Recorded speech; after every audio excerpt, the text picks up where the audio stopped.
오늘은 고린도후서 1장입니다. 성령을 우리 마음에 주셨습니다 라는 제목으로 말씀을 함께 나누도록 하겠습니다.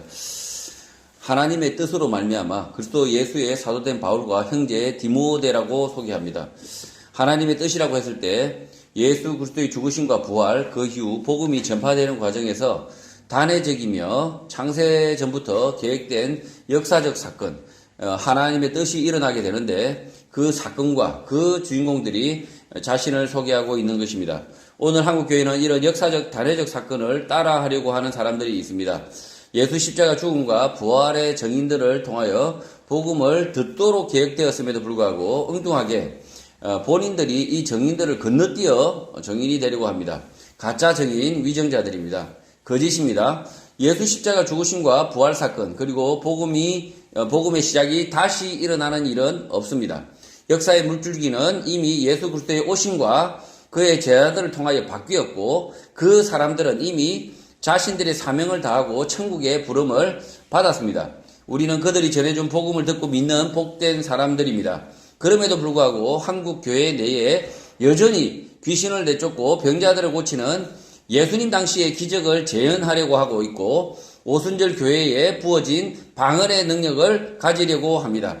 예루살렘에 모인 많은 이방인들에게 예수 십자가 복음을 최초로 전하기 위하여 특별히 각 나라 말로 방언으로 말하는 은사를 부어주신 것인데 그 은사만을 탐하려고 하는 것입니다. 복음이 이미 온 세계에 전파된 오늘 이 시대에 하나님이 우리에게 방언을 주실 이유가 있을까요? 이미 성경은 수백 개 나라 언어로 번역되어 출판되고 있고 수천 명의 목사와 설교자들이 매주 강론을 하는 상황에서 굳이 방언이라는 수단을 하나님이 필요할까요? 고린도 교회 성도들과 마찬가지로 한국 교회는 자신들의 영적 자랑, 허세를 위하여 오랫동안 방언이라는 거짓말의 꼬리표를 떼지 못할 것 같습니다. 복음을 전하는 것도 아니고 그렇다고 알아듣지 못하는데 무슨 짓을 하는 것이냐라고 말할 것 같으니까 방언을 통하여 기도를 한다라고 거짓 변명을 합니다. 그러나 바울은 고린도전서 14장에서 분명하게 말을 합니다. 방언으로 기도하면 마음의 열매를 맺지 못한다. 헛수고다라고 바울은 말을 합니다.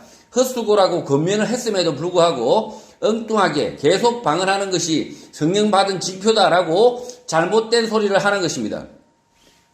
술에 취한 듯 의식을 일탈하고 혀가 꼬부라지는 것과 같이 하나님이 부어주신 방언과의 차이는 극명합니다. 단 한 번밖에 없었던 성령의 강한 임재와 방언의 사건은 이미 구약 성경에서 예언되었었고 예수님께서 기다리라고 약속까지 하셨던 그 차이입니다. 다시는 이런 약속은 있을 수 없습니다. 우리는 복음을 전해 들은 사람들, 예수 제자들을 통하여 복음을 전해 듣고 믿을 자들을 통하여 전해진 그 복음을 다시 듣고 믿는 자들입니다. 그러니 엉뚱하게 복음을 처음 전하는 사람인 척 하면 안 됩니다. 전해 듣고 믿는 것을 복으로 알아야 합니다. 바울과 디모데는 고린도에 있는 하나님의 교회와 또 온 아가야에 있는 모든 성도에게 문안 인사를 한다고 합니다. 바울의 이 편지 이후 수많은 신앙인들의 편지가 있었을 것임에도 불구하고 성경으로 계속 채택하지 않는 이유가 무엇일까요? 예수님의 말씀, 복음의 말씀이 이 편지로도 충분히 차고 넘치기 때문입니다. 이 편지를 통하여 예수님의 오심과 죽으심, 부활과 성천, 재림을 기다리는 성도들이 어떻게 살았고 어떻게 살아야 하는지 명확하게 보여주고 있기 때문에 충분히 보여주고 있기 때문에 더 이상의 성경이 필요하지 않는 것입니다. 고린도 후서를 통하여 복음을 들은 그들이 어떻게 생각하고 어떻게 믿음으로 살았는지 살펴봐야 됩니다. 고린도 후서 1장의 첫 절은 편지를 쓰는 사람이 누구인지에 대해서 설명하고 있습니다.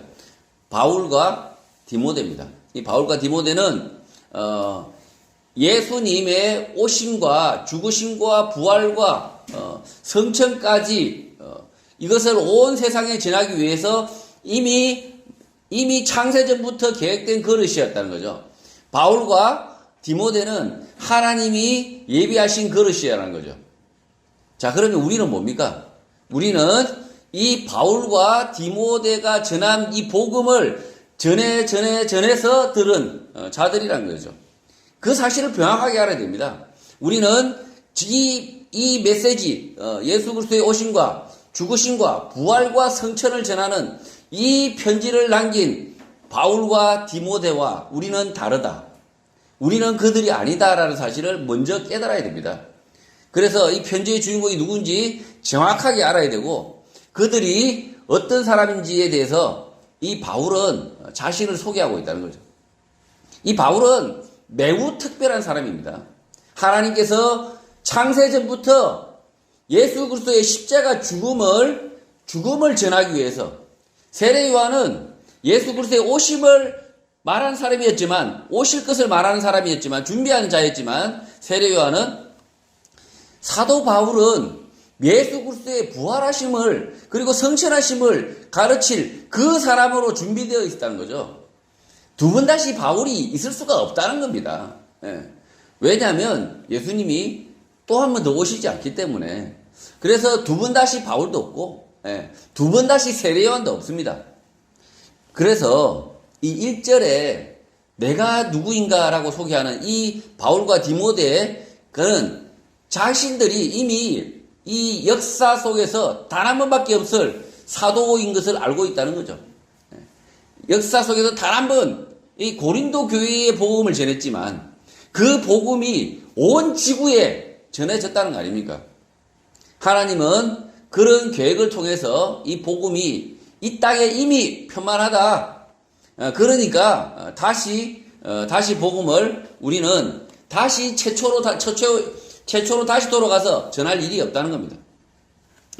2절 바울은 고린도 교회 성도들을 향한 자신의 바람, 기도를 먼저 알립니다. 하나님 우리 아버지와 주 예수 그리스도로부터 은혜와 평강이 있기를 원하노라 라고 말합니다. 성도들 가운데 극심한 고통 속에 있기 때문에 은혜와 평강을 구하는 것입니다. 빈말이 아닌 것입니다. 오늘 교회 모임 마지막의 기도, 축도는 늘 빈말로 느껴지기도 합니다. 그 이유는 한국 교회가 늘 자신의 일을 하지 않고 방관하고 무책임하기 때문에 빈말이다라고 생각합니다. 이미 방관하면서 은혜와 평강을 다 누리고 있는데 무슨 예수 그리스도로부터 오는 은혜와 평강이 필요하겠습니까? 이미 평강을 실컷 누리고 있지 않습니까? 이 축도기도 하지 않습니까? 이게 마지막 은혜와 평강이 너희에게 가득 있을지어다. 이미 천년만년 평강을 누리고 있지 않습니까? 아무도 교회 성도들 가운데 뭔가 이 사회의 불의의 문제에 대해서 고통하거나 우리 이웃의 고통에 같이 참여하거나 그러지 않으면서 은혜와 평강을 다 누리고 있는데 그 사람들에게 왜 은혜와 평강을 누리라고 또 기도하겠습니까? 그럴 필요가 없는 거죠. 지금 바울은 고린도 교회 이미 이 고통과 이 어려움을 온몸으로 뒤집어 쓰고 있는 고린도 교인들을 향해서 이렇게 지금 평강을 빌고 있는 겁니다. 왜 고린도 교회 성도들이 은혜와 평강이 없겠습니까? 예루살렘 성도들을 돕기 위해서 무진장 헌금을 했기 때문에 가진 것을 다 가지다가 바울 손에 쥐어줬지 않습니까? 고린도 교회 성도들이 예루살렘 교회를 도우라고 이 바울의 손에 쥐어줬지 않습니까? 그러니 이들에게 필요한 것은 하나님으로부터 오는 은혜와 평강이 아니면 무엇이겠습니까? 3절 찬송하리로다. 그는 우리 주 예수 그리스도의 하나님이시요 자비의 아버지시요 모든 위로의 하나님이라고 합니다. 예수 그리스도의 하나님, 자비의 아버지, 위로의 하나님이라고 말하면 지금 이 시대는 매우 자연스럽지만 당시 유대인들에게는 매우 생소했을 것 같습니다. 애굽에서 이스라엘 민족을 이끈 그 하나님이 예수 그리스도와 어떻게 연결이 되나 생소하지만 바울이 이런 인사를 통하여 적응을 하는 것입니다. 지금 예수님과 이 하나님을 잇는 이 같은 반열에 두고 이 말하는 이 바울의 이 말하는 이 태도가 굉장히 그들에게는 아직도 생소하다는 거죠. 예수님께서 이미 이 땅에 오셔서 십자가에 잡혀서 죽으신 그것을 본 사람들이 그 하나님과 그 애굽에서 이끌어낸 그 하나님과 이 예수 그리스도를 연결하는 것이 굉장히 어려운 그 상황 속에서 이 바울은 이런 인사를 하고 있다는 거죠. 인사말을. 4절 우리의 모든 환난 중에서 우리를 위로하사 우리로 하여금 하나님께 받는 위로로서 모든 환난 중에 있는 자들을 능히 위로하게 하시는 이시다라고 말합니다. 예수 그리스도에 대한 말입니다. 예수 그리스도는 환난 중에 우리를 위로하셨다. 예수 그리스도는 하나님으로부터 받는 위로다. 그 예수 그리스도 때문에 우리는 능히 다른 환난 당한 이웃을 위로할 수 있다라고 말하는 것입니다. 예수님이 어떻게 우리의 위로가 됩니까? 죄도 없으나 십자가에 먼저 찢겨져 죽으셨기 때문에 자신이 억울하게 핍박을 당하더라도 억울하게 감옥살이를 하게 되더라도 위로가 된다는 것입니다. 또 능히 다른 환난 당한 이웃을 위로할 수 있다. 돌볼 수 있다라는 것입니다. 마치 이런 거죠. 길을 가다가 제가 팍 이렇게 자빠져서 다쳤습니다. 돌부리에 넘어져서 제가 넘어졌는데 뒤따라오던 철수가 또 같이 자빠졌습니다. 막 이렇게 아파가지고 자기도 쩔쩔쩔 몰라 하는데 뒤에 보는 철수도 막 아파한단 말이에요. 그러면 어떤 마음이 들겠어요? 자기가 아픈 것이 많이 위로가 되죠. 많이. 쟤도 아프구나. 쟤도 돌부리에 자빠져 넘어졌구나. 그런 위로가, 그런 종류의 위로가 있다는 거죠. 지금 예수님께서 이미 먼저 십자가에 죄 없으시고 찢겨 죽었는데 그 모습을 보면 내가 지금 불의한 대접을 받고 있고 내가 고통을 당하고 있고 막 그렇다면 넉넉하게 견딜 수 있다는 거죠. 이 죄도 없으신 그 하나님의 아들이신 예수 그리스도도 저렇게 고통 가운데서도 하나님의 말씀을 순종하면서 이 땅에서 삶을 이어가시는데 하물며 하찮은 내가 불의한 대접을 받은들 아주 잔혹하게 뭔가 고통을 당한들 얼마든지 견딜 수 있다는 겁니다. 물론 예수님께서 그렇게 고통만 당하셨나? 아닙니다.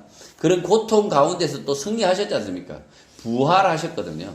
부활하셨고 마찬가지로 내가 지금 이렇게 고통을 받지만 불의한 대접을 받지만 어떤 소망이 있습니까? 정의가 이긴다. 진실이 이긴다. 라는 소망을 우리 가슴 속에 가질 수 있다는 거죠. 그래서 위로가 된다는 겁니다. 위로가 되죠. 저는 이 땅에서 불의를 당하지만 환난을 당하지만 그러나 위로를 우리 예수 그리스도가 위로다라고 저는 말씀을 드립니다. 5절 그리스도의 고난이 우리에게 넘친 것 같이 우리가 받는 위로도 그리스도로 말미암아 넘친다고 말합니다. 바울의 이 말은 역설적입니다. 고난이 넘친다, 불의한 일이 넘쳐나는데도 역설적으로 그리스도로 받는 위로 또한 더 넘친다는 것입니다. 고린도 교회가 따스하고 평안하다는 이야기가 절대 아닙니다. 전쟁 같은 상황인데도 오히려 복음으로 인하여 조용하다, 평안하다, 아무렇지 않게 생활한다는 것입니다. 6절 우리가 환난 당하는 것도 너희가 위로와 구원을 받게 하려는 것이라고 바울은 말합니다. 앞서 예수 그리스도가 십자가에 죽으심으로 우리의 위로가 되신 것처럼 바울과 디모데는 자신들이 터무니없는 고통을 당하는데 그것의 이유가 고린도 교회 성도들이 위로를 받고 구원을 받게 하려는 것이다 라고 말합니다. 바울과 디모데가 당하는 환난이 무엇인지 구체적으로 알 수가 없지만 고린도 교회로 인하여 빚어진 모함과 비난일 수 있습니다. 고린도 교회 때문에 고통을 당하는 것일 수 있습니다. 그런데 바울은 이런 어려움을 초래한 당사자들을 비난하지 않고 오히려 위로의 말로 바꾸어 말하고 있습니다. 우리가 위로를 받는 것도 너희가 위로를 받게 하려는 것이니 이 위로가 너희 속에 역사하여 우리가 받는 것 같은 고난을 너희도 견디게 한다고 말합니다. 고린도 교회 몇 사람을 통하여 바울과 디모데가 위로를 받는 것은 고린도 교회를 위한 것이다 라고 말합니다. 고린도 교회 아래 소수의 믿음의 사람들에게 고난을 견디라고 당부를 하는 것입니다. 고난은 늘 가까운 사람으로부터 오기 때문에 참고 인내하고 견디라는 것입니다. 이 고린도 교회 안에 고린도 교회 안에서 실제로는 고난이 닥치죠. 바울을 비난하는 사람들이 생겨나고, 그리고 바울과 디모데를 비난하고 험담하고 모함하는 사람들이 생겨나는 겁니다. 그럼에도 불구하고 이 바울과 디모데는 이 소수의 고린도 교회 성도들로부터 위로를 받죠.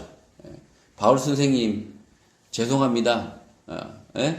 뭐가 그렇게 모함하고 비난하고 거짓말을 만들어내었지만, 그럼에도 불구하고 우리는 바울 선생님 말씀을 열심히 따르고 있고, 그리고 그 바울 선생님의 말씀을 하나님의 말씀으로 받아서 우리가 그 말씀을 열심히 충직하게 따르고 생활합니다 라는 말을 바울에게 전해준 거죠. 그러니까 바울이 위로를 받는 거 아닙니까? 근데 그 위로를 받는 그 위로가, 내가 받는 그 위로가 오히려 고린도 교회의 위기다라고 이야기하는 거죠. 그것이 곧 고린도 교회를 위한 것이다라고 지금 이야기하고 있습니다. 7절, 너희를 위한 우리의 소망이 견고함은 너희가 고난에 참여하는 자가 된 것 같이 위로에도 그러한 줄을 알미라고 말합니다. 고난을 당하고 위로를 받는 것은 좋은 게 아닙니다. 그런데 고난에 의도적으로 참여하고 위로도 함께 받으니 고린도 교회가 믿음직스러운 것입니다. 그러니까 이게 괜히 고난을 당하고 함께 위로를 받는 거 좋은 거 아니죠. 좋은 거 아닌데도 불구하고 이 고린도 교회 몇 성도들 가운데 일부러 고난에 바울과 디모데의 그 비난 가운데 같이 들어온 거죠. 같이 들어와서 바울 선생, 그 다음에 디모데 선생 돈만 챙겨가더라 막 이렇게 비난하고 있음에도 불구하고 그런 사람들과 함께 하지 않고 오히려 바울과 디모데의 고난에 함께 참여하면서 함께 위로를 받고 있으니 그런 고린도 교회가 믿음직스러운 것입니다. 고난이 닥치면 빤스런 하는 것이 보통의 사람들입니다. 함께 고난을 받고 위로도 받겠다는 것은 믿음이 사람이 아니면 불가능한 것입니다. 고린도 성도들 가운데 몇 사람이 그렇게 행동을 한 것입니다. 누군가가 고린도 교회에서 바울과 디모데를 비난하기 시작하면 다 거기 비난의 대열에서 도망을 가죠. 바울 언제 모르는 사이가 되는 거죠, 그냥. 모르는 사이가 되려고 하는데, 고린도 교회 성도들은, 몇 성도들은, 이 바울의, 이 비난과, 이 고난 가운데 함께 참여합니다. 기꺼이 참여해서 오히려 도망가지 않고, 열심히 참여한다. 함께 고난 받고, 함께 위로를 받는, 이런 고린도 교회 성도들이 있다는 거죠. 8절, 형제들아 우리가 아시아에서 당한 환난을 너희가 모르기를 원하지 아니하노니 힘에 겹도록 심한 고난을 당하여 살 소망까지 끊어졌다라고 말합니다. 고난을 심하게 당했다. 죽을 것 같았다라고 말합니다. 이 이야기를 하는 이유는 고린도 교회가 심한 박해 고난을 당하고 있기 때문입니다. 9절, 우리는 우리 자신이 사형 선고를 받은 줄 알았으니 이는 우리로 자기를 의지하지 말고 오직 죽은 자를 다시 살리시는 하나님만 의지하게 하심이라고 합니다. 바울과 디모데는 사형 선고를 받은 줄 알았다고 말합니다. 바울은 과장하거나 부풀려 말하지 않기 때문에 로마 시민권자인 바울이 부당한 재판으로 사형 선고까지 받은 줄 그 자신이 알았다면 그 고통이 심각했을 것입니다. 그러나 그 고통이 임한 이유는 자신을 의지하지 말고 오직 죽은 자를 다시 살리시는 하나님만 의지하게 하려는 것이다 라고 해석을 하는 것입니다. 자신에게 닥친 사형 판결의 일을 담담하게 하나님만을 의지하게 하려는 것이다 라고 이해한 것입니다. 마찬가지로 고린도 교회 성도들도 고통이 닥치더라도 그 고통의 이유는 하나님만을 의지하게 하려는 것이다 라고 가르치는 것입니다. 교회 안에 평지풍파가 있고요. 심한 고난이 있다면 그 고난의 이유는 하나님만을 의지하게 하려는 것이다 라고 가르치라는 것이죠. 가르친다는 것이죠. 교회가 평안하면 좋겠죠. 교회가 막 안 싸우고 이러면 좋겠죠. 그러나 교회가 싸우고 평지풍파가 일어나고 이러면 무슨 뜻입니까? 하나님의 말씀만 의지하라 라는 뜻이라는 거죠. 그러니까 교회 안에서 싸우고 평지풍파가 일어나고 그러면 아유 그놈의 교회 몹쓸 교회 이렇게 생각할지 모르겠지만 그렇지 않다는 거죠. 그 고통의 이유는 하나님만을 의지하게 하려는 것이다 라고 바울이 말하고 있습니다. 10절 그가 이같이 큰 사망에서 우리를 건지셨고 또 건지실 것이며 이후에도 건지시기를 그에게 바란다라고 바울은 말합니다. 실제 사형 판결을 받거나 징역형의 선고를 받고 풀려나는 경험을 한다면 이 바울의 말을 더 쉽게 이해할 수 있지만 그런 일은 없어도 이해를 잘 하시기를 이렇게 바랍니다. 그러니까 큰 사막에서 우리를 건지셨고 또 건지실 것이며 그 이후에도 건지시기를 그에게 바란다라고 바울이 말하고 있는데 바울이 이 고린도 교회 성도들이 진짜 감옥에 가기를 바라겠습니까? 감옥에 갔다가 겨우 살았네. 아유 죽다 살았네. 이런 경험을 하기를 바라겠습니까? 아니죠. 그런 경험하지 않더라도 이 하나님으로부터 구원, 건짐을 받는 그러니까 그런 역경을 당하더라도 구원을 받기를 원한다라는 기도입니다. 11절 너희도 우리를 위하여 간구함으로 도우라. 이는 우리가 많은 사람의 기도로 얻은 은사로 말미암아 많은 사람이 우리를 위하여 감사하게 하려 함이라고 말합니다. 바울은 자신이 잡혀있는 상황에서 고린도 교회 성도들이 간구함으로 도와야 하는데 그 이유는 바울이 풀려날 때 함께 감사할 수 있기 때문이라고 말하는 것입니다. 12절 우리가 세상에서 특별히 너희에 대하여 하나님의 거룩함과 진실함으로 행하되 육체의 지혜로 하지 아니하고 하나님의 은혜로 행함은 우리 양심이 정언하는 바니 이것이 우리의 자랑이라고 말합니다. 바울과 디모데는 하나님의 거룩함과 진실함으로 행하였다. 그것이 자랑이다라고 말합니다. 그렇게 할 수 있는 이유는 육체의 지혜가 아니라 하나님의 은혜를 쫓아서 행했다라고 말합니다. 바울이 말하는 하나님의 은혜는 하나님의 진리라고 바꿔서 말하면 매우 쉽게 이해가 됩니다. 하나님의 진리를 쫓아서 행했다. 육체의 지혜를 쫓지 않았다. 그것이 자랑이라고 말하는 것입니다. 바울이 하나님의 은혜라고 말하고 있지만 그 시대에 고린도 교회 성도들은 하나님의 진리, 말씀이라고 분명하게 인식을 하고 있습니다. 안양에 은혜와 진리라는 교회가 있는데 은혜와 진리는 다른 말 같지만 실제는 같은 말, 하나님입니다. 그러니까 은혜와 진리가 모두 하나님으로 이렇게 귀결이 된다는 거죠. 하나님이 곧 은혜이고 하나님이 곧 진리이고 하나님의 말씀으로 우리에게 찾아오시는 것입니다. 진리를 쫓아서 살고자 하는 그 사람에게 은혜가 임하는 것입니다. 은혜가 여러분에게 가득 있기를 바랍니다 라고 했을 때 그 은혜가 뭡니까? 말씀입니다. 그 은혜가 뭡니까? 진리입니다. 그 은혜가 뭡니까? 하나님입니다. 그러니까 은혜, 진리, 하나님, 성령님 다 같은 말이라는 거죠. 같은 말. 예수 그리스도께서 진리이시고 예수 그리스도께서 하나님이시고 그래서 은혜와 진리 교회 했을 때 은혜 따로 진리 따로가 있는 것이 아니라 같은 거라는 거죠. 13절 오직 너희가 읽고 아는 것 외에 우리가 다른 것을 쓰지 아니하는데 그 이유는 너희가 완전히 알기를 내가 바라기 때문이라고 합니다. 바울은 자신이 아는 다른 것을 얼마든지 열거할 수 있음에도 불구하고 그런 것들을 말하지 않습니다. 마찬가지 오늘 교회 설교 가운데 성경 본문의 말씀을 가르치는데 외국인 설교자, 교수, 책 등이 나올 필요가 전혀 없습니다. 본문의 말씀을 이해하고 깨닫는데 한글 사전, 영어 사전이면 족합니다. 뭘 좀 배운 사람처럼 티낼 필요 없고 어려운 말을 할 필요가 없는 것입니다. 그렇게 하지 않아도 하나님의 말씀을 완전히 깨달을 수 있다라고 바울이 말하고 있는 것입니다. 14절 너희가 우리를 부분적으로 알았으나 우리 주 예수의 날에는 너희가 우리의 자랑이 되고 우리가 너희의 자랑이 될 것이라고 바울은 말합니다. 뭘 좀 몰라도 상관없다는 것입니다. 잘난 척하지 말고 예수님의 말씀만을 진지하게 쫓는다면 너희가 우리의 자랑, 우리가 너희의 자랑이 된다는 것입니다. 자랑은 왜 합니까? 돋보이려고 하는 것입니다. 돋보이려면 뭔가 아는 체를 해야 합니다. 모든 사람은 나 자신을 제외한 그 누구도 자신보다 모른다, 바보다라고 생각하며 삽니다. 당연히 그 바보가 자랑스럽지 않습니다.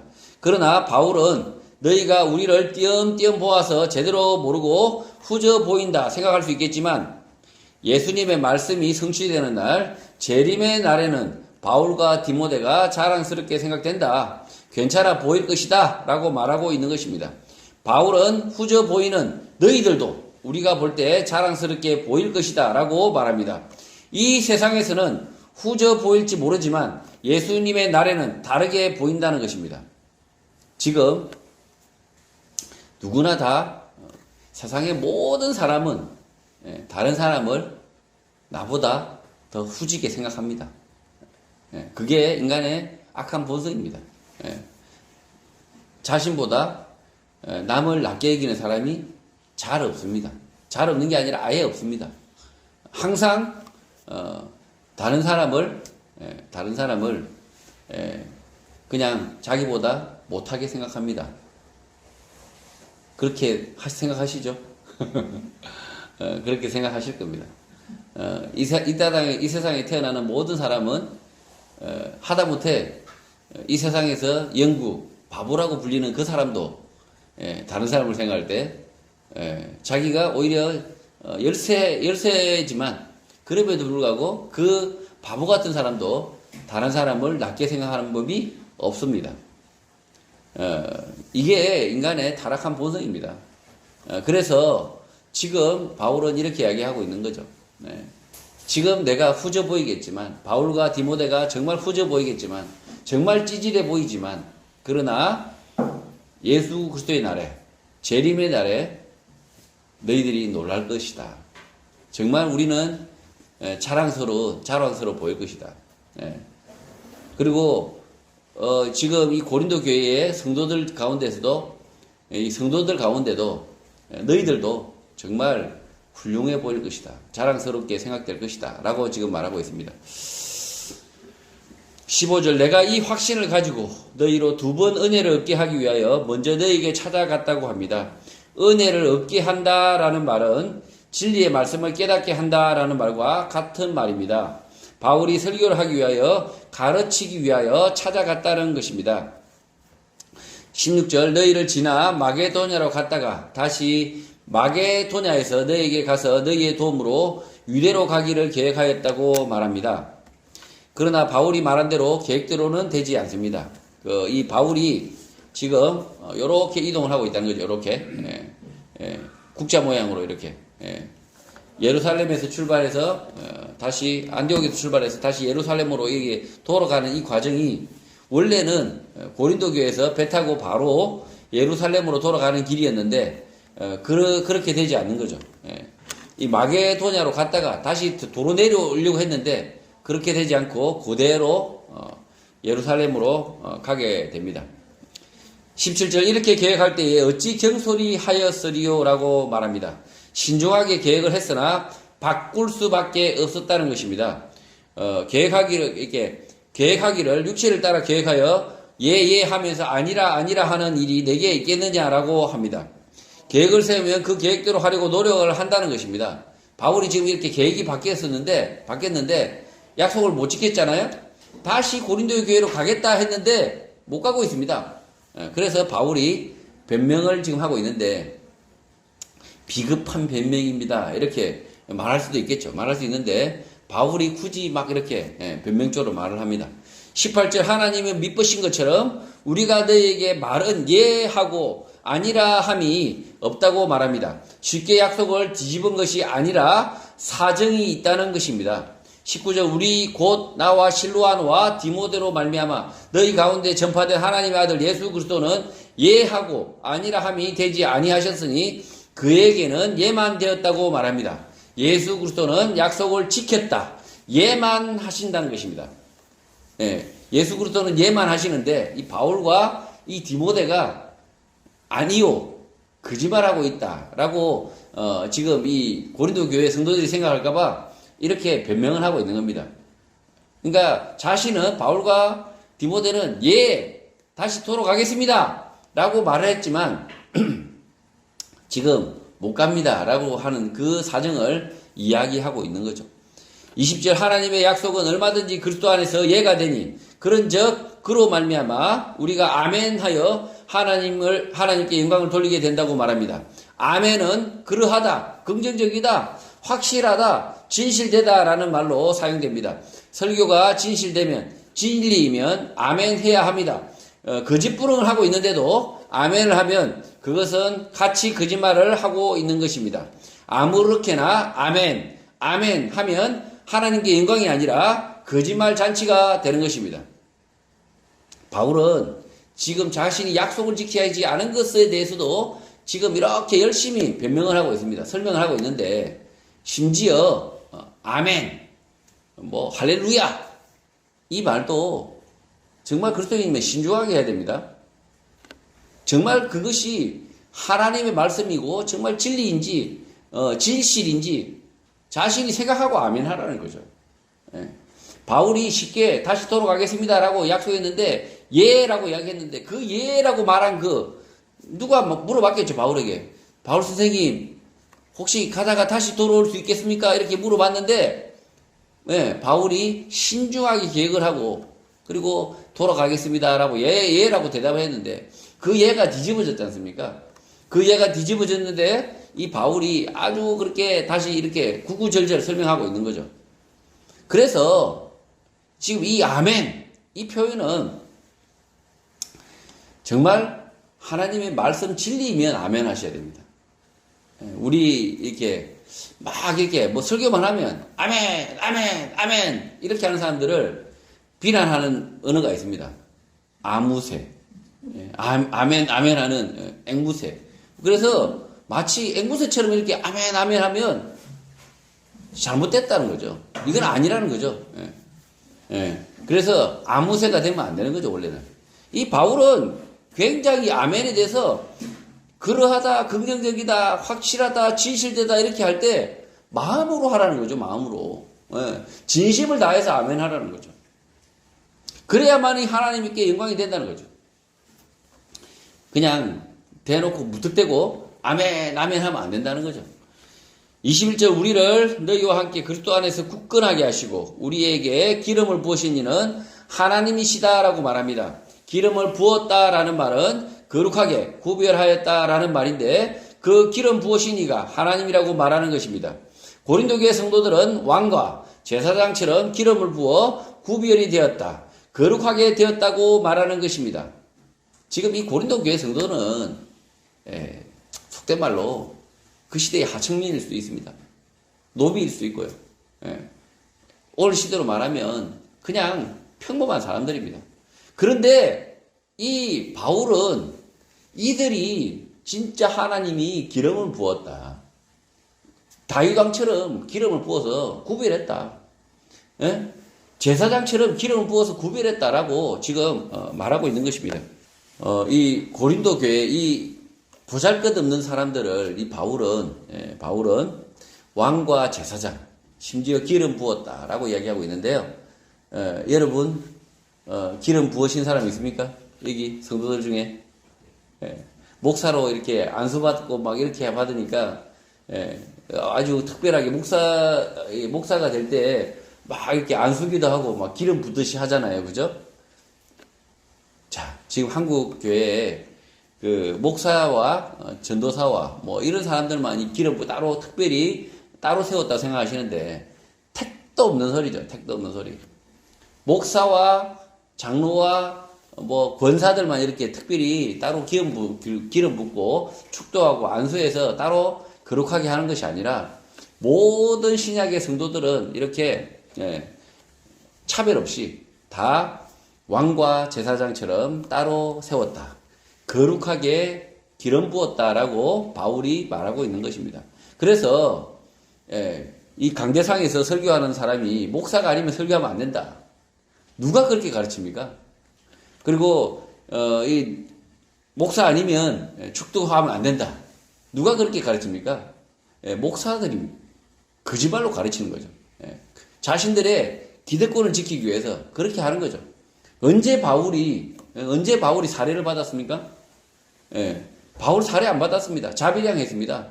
그렇다면 모든 목사는 자비량 하라라고 하면 그 목사들이 받아들이겠습니까? 결국은 하나님의 말씀을 그리고 이 바울 선생의 가르침을 전혀 따르지 않으면서 목사들의 기득권, 목사들의 뭔가 권위 이런 걸 내세운다면 정말 한심한 거죠. 오히려 이 목사로 부르심을 받은 것은 성도들 가운데서 특별히 말씀을 가르치는 그 사역에 전념하라고 성도들의 배려죠. 성도들의 배려고 성도들의 협조죠. 성도들이 협조를 해서 목사로서 직임을 다하라. 그러니까 설교하는 그 직임을 다하라고 성도들이 배려하는 것 뿐입니다. 뭐 그렇다고 해서 목사가 특별히 하나님의 종이다. 아니 뭔 헛소리입니까? 모든 성도는 하나님이 부르신 왕과 제사장입니다. 다시 이야기하지만 교회 안에 차별은 있을 수 없습니다. 교회 안에 직분은 두 개가 아니고 같은 겁니다. 다 같은 하나님으로 받은 직분입니다. 그래서 집사, 장로, 목사의 직분에 차별은 없다. 차별은 없고 구별은 없다. 저는 그렇게 다시 한번 말씀을 드립니다. 22절 예수 그리스도 그가 또한 우리에게 인치시고 보정으로 우리 마음에 성령을 주셨다고 말합니다. 바울은 성령을 받으라, 성령불 노래를 하지 않습니다. 예수 그리스도를 믿는 고린도 교회 성도들, 그 말씀을 굳건하게 믿는 고린도 교회 성도들은 이미 기름 부었다, 거룩하게 구별이 되었다, 인을 쳤다, 그 보증으로 마음에 성령을 주셨다라고 말하고 있는 것입니다. 성령이 어디 있느냐라고 묻기 전에 하나님의 말씀이 내 마음속에 있느냐 물어보면 됩니다. 하나님의 말씀이 내 마음속에 있다면 성령님이 계시는 것입니다. 그러나 반대로 내 마음속에 하나님의 말씀이 전혀 없고 믿겨지지 않는다면 성령님이 계시지 않는 것입니다. 성령 하나님에 대한 오해가 많습니다. 성부, 성자는 알겠는데 성령은 무엇인가라는 물음을 하는 사람이 있는데 그 이유는 한국 교회에서 성령을 엉뚱하게 가르쳤기 때문입니다. 성령은 하나님의 영, 진리의 영, 말씀의 영으로 하나님의 지으신 인간, 사람에게 함께 임할 수 있는 것입니다. 하나님의 말씀을 품고 그 말씀대로 실천하는 그 사람에게 하나님의 영이 임한 것, 성령이 임한 것입니다. 성령 받으라. 성령도 못 받고 성령도 제대로 못 받은 저것들 이렇게 말하는 사람들이 있습니다. 성령이 무엇일까요? 과연 성령 받는 것이 과연 무엇일까요? 예수 그리스도의 말씀, 하나님의 말씀을 내 가슴에 품을 때 우리 가슴 속에 이미 성령이 임하신 겁니다. 바울이 그렇게 가르치고 있습니다. 바울이 그렇게 가르치고 있는데 마치 딱 성령 받자마자 눈에서 광선이 쫙 나오고 그냥 불이 막 불 성령불이야 이러면서 머리에서 불이 막 타오르고 막 이런 것을 마치 무당 귀신 접신하듯이 뭔가 열정에 불타오르고 막 이런 것이 성령이다 라고 말하는 사람이 있는데 정말 어처구니 없는 성령에 대한 가르침입니다. 성령은요, 하나님의 말씀이 내 가슴 속에 들어와서 그 말씀대로 살려고 노력하는 그 성도의 가슴 속에 활활 타오르는 그것이 성령 하나님의 내주하심입니다. 지금 예수 그리스도의 말씀을 내 마음에 품고 그 말씀대로 살고자 하는, 정직하고자 그리고 성실하고자 살려고 하는 그 성도의 마음이, 그 마음속에 있는 그것이 무엇이냐? 누구의 마음이겠습니까? 성령 하나님의 마음입니다. 하나님께서 우리 마음속에 들어오신 겁니다. 그런데 그걸 모르고 성령 받아라. 어떻게 받냐고요 도대체. 그냥 성령불 하면 그냥 쏙 들어오고 막 그런 겁니까? 전혀 그런 거 아니고요. 마음으로 믿고 그 말씀을 들음으로, 말씀을 듣고 그 말씀을 믿음으로 우리의 마음속에 로고스, 하나님의 말씀으로서 우리 영과 함께한다. 우리는 영적인 존재지 않습니까? 우리의 감정에 함께하는 것이 아니라 우리가 믿는 그 믿음 가운데 하나님께서 함께 하시는 것이 성령이다라고 지금 이렇게 가르치고 있는 것입니다. 이미 왕과 제사장처럼 기름도 부음 받았고 이미 성령도 받았는데 어디 가서 또 성령 받는다고 막 나무 뿌리 캐고 그냥 주야 주시옵소서 이렇게 한다고 해서 받아지는 성령이 아니라는 거죠. 하나님의 말씀을, 진리의 말씀을 깨닫고 그 진리의 말씀대로 사는 것이 성령 받은 사람의 진짜 모습이라는 거죠. 근데 쥐야 하면서 예? 하는 짓은 행편 없어 그냥. 예.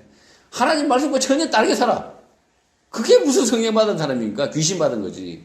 예? 쥐야 하는 사람이 가다가 갑자기 그냥 호박을 그냥 예? 남의 집 호박을 그냥 에이, 안 보니까 그냥 따가고, 이런 사람은 성령 받은 게 아니라 뭘 받았죠? 예, 귀신 받은 겁니다. 가짜 성령을 받아가지고 마치 성령 받았다, 성령불이야 이러면서 그냥 불이야 이러면서 그냥 예, 그렇게 열심히 부르짖지만 가짜라는 거죠. 제가 늘 항상 제가 자주 이렇게 언급을 하는 영화 밀양 있지 않습니까? 밀양. 예, 밀양. 그 밀양의 가짜 회계, 사이비 회계, 사이비 회계를 구분해야 된다는 거죠. 그 사이비 회계 때문에 주인공 전도연이가 그 예수를 믿으려고 하던 전도연이가 도리어 불신자가 되잖아요. 통탄을 하잖아요.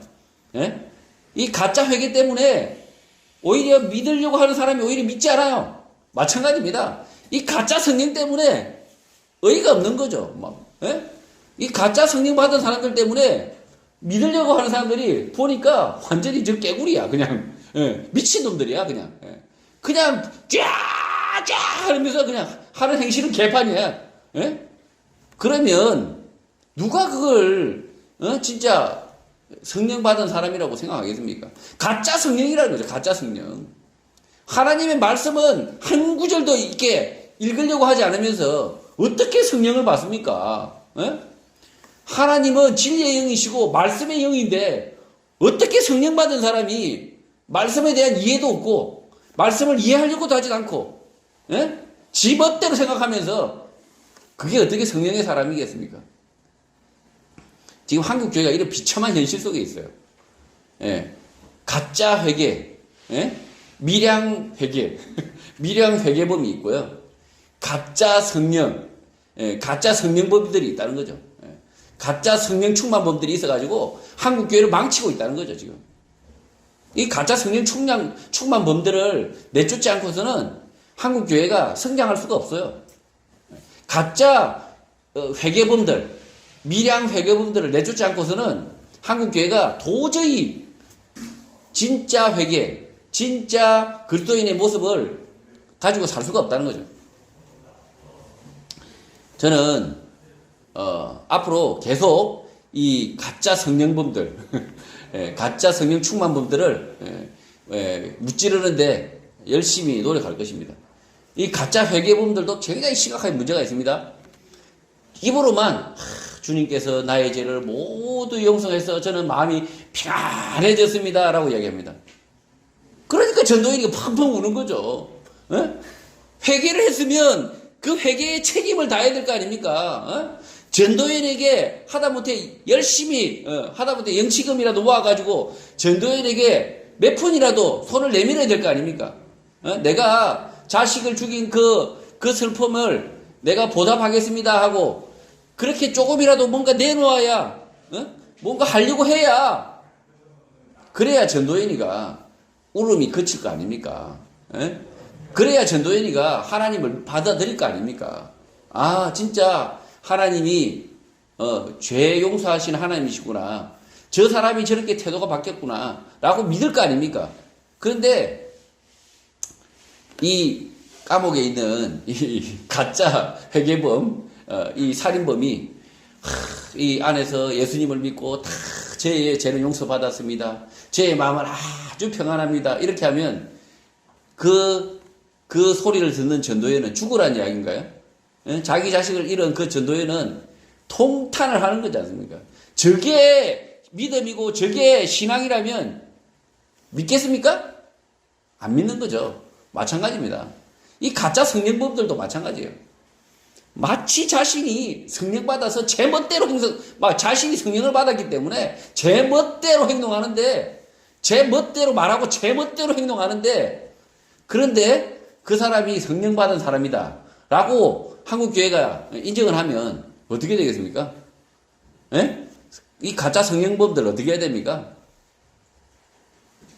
하나님의 말씀은 그 마음속에 한 구절도 없고 하나님의 말씀을 이해하는 것도 없고 그 말씀대로 살려고도 하지 않으면서 거짓말을 하지 않으려고 노력을 하지도 않으면서 온갖 뻥을 다 치고 온갖 거짓말을 다 하고 그런데도 성령의 사람입니까? 자신의 이익을 위해서 자신의 목적을 위해서 온갖 뻥을 다 쳐도 됩니까?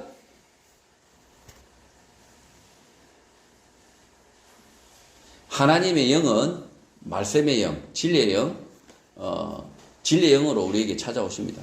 이미 찾아오셨습니다. 하나님을 예수 그리스도를 우리의 구세주로 예수 그리스도의 말씀만이 진리라고 믿는 모든 성도에게 이미 기름 부어졌고 그리고 우리는 그 성령 하나님으로 하나님이 내주하신다라고 바울이 가르치고 있는 것입니다. 23절 내가 내 목숨을 걸고 하나님을 불러 정언하시게 하노니 내가 다시 고린도에 가지 아니한 것은 너희를 아끼려 함이라고 말합니다. 결국 다시 가겠다고 한 약속을 안 지킨 것이 아니라 너희를 아끼려 함이다. 안 가는 것이 너희에게 좋다라고 말합니다. 비겁한 변명을 하고 있는 것이 아니라 다음 구절에 그 이유를 말합니다. 24절 우리가 너희 믿음을 주관하려는 것이 아니요 오직 너희 기쁨을 돕는 자가 되려 함이니 이는 너희가 믿음에 섰기 때문이라고 말합니다. 다시 찾아가 설교할 이유가 없다라고 바울이 판단을 한 것입니다. 지금 바울은 이 사소한 약속으로 보일 수 있죠. 다시 가겠다 하고 한 그 약속을 지키지 못한 것에 대해서 이렇게 신실하게 진심을 다해서 변명을 하고 있고요. 그리고 자신이 지금 고린도 교회에 다시 안 가도 되겠다라고 생각한 것은 고린도 교회 성도들이 보내온 편지를 보고 이미 읽었겠죠. 읽고 이미 고린도 교회 성도들이 믿음의 반석 위에 굳게 섰구나 생각해서 가지 않았다라는 것입니다. 성도 여러분, 믿음 위에 굳게 서서 성령 가운데 사시기를 바랍니다. 예수 그리스도의 오심과 십자가 죽으심, 부활은 결국 우리를 믿음에 세우기 위해서입니다. 믿음을 바로 세워서 바울과 디모데의 동력자, 가르치는 자가 되어야 한다는 것입니다.